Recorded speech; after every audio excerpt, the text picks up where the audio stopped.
Okay, so I run probably a half an hour to a 45-minute presentation, and I've done this all over Canada. I've done it in Vancouver, Toronto, Calgary, where I teach this strategy to accountants and to other financial advisors and other professionals.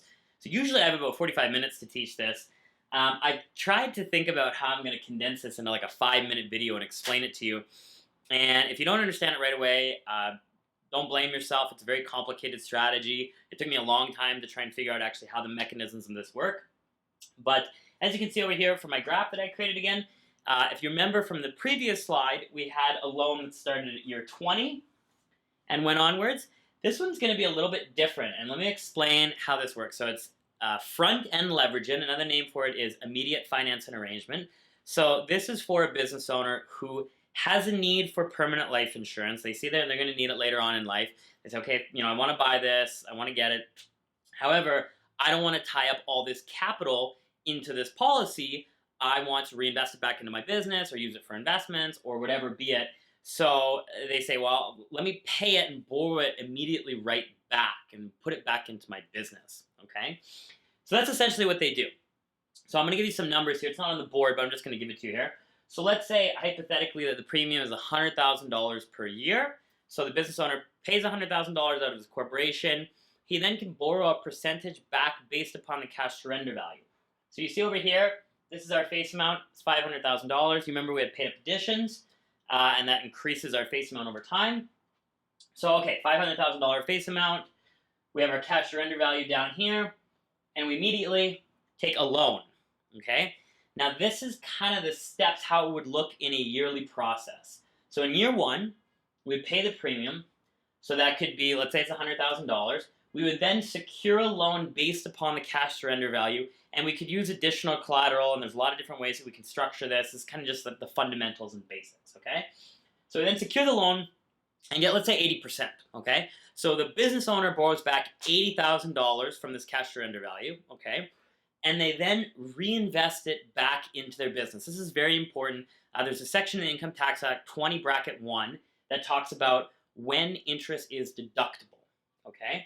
So essentially, they invest it back into their business, take the 80 grand, and they buy more vehicles, put into marketing, whatever be it, okay? At which point, there's tax savings because the interest that they actually have to pay on that $80,000 can be deductible to the corporation, okay? So year one, it goes by. We're into year two now. And again, depending on how we structure this, maybe it's an 8 pay, maybe it's a 20 pay, okay? Year two comes along. They do the same thing. They pay $100,000. They borrow $80,000 back. But now they have that interest cost. So the interest cost, let's say it's $5,000, okay? They pay the $5,000, but then they also borrow that back again.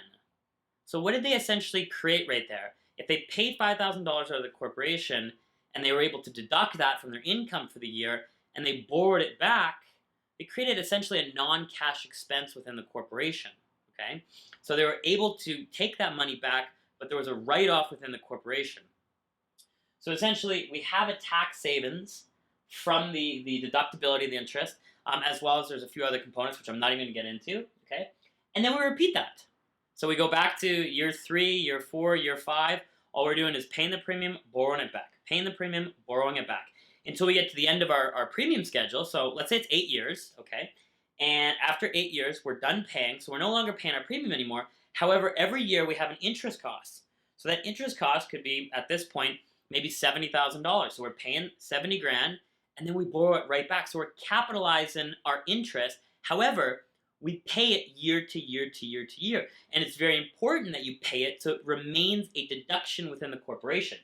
So over time, you can see your loan just increases and increases and increases and increases, and we have this interest cost. However, we have the deduction as well. So if you have a corporation that has high income is able to utilize these deductions, then the tax savings can actually, in some cases, far outweigh even the cost of insurance, okay?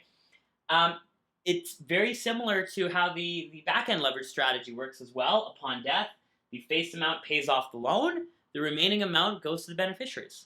Okay. I would love to show you guys some numbers with this strategy because it's actually a really interesting strategy. And for the right client, it's phenomenal. And actually, once you wrap your head around it, there's even more little tax savings and tax strategies in this that I can't even explain today in a video because it would just take too long. But if you have any questions with this, please reach out. I'd love to chat with you guys about this. Other than that, take care and thanks.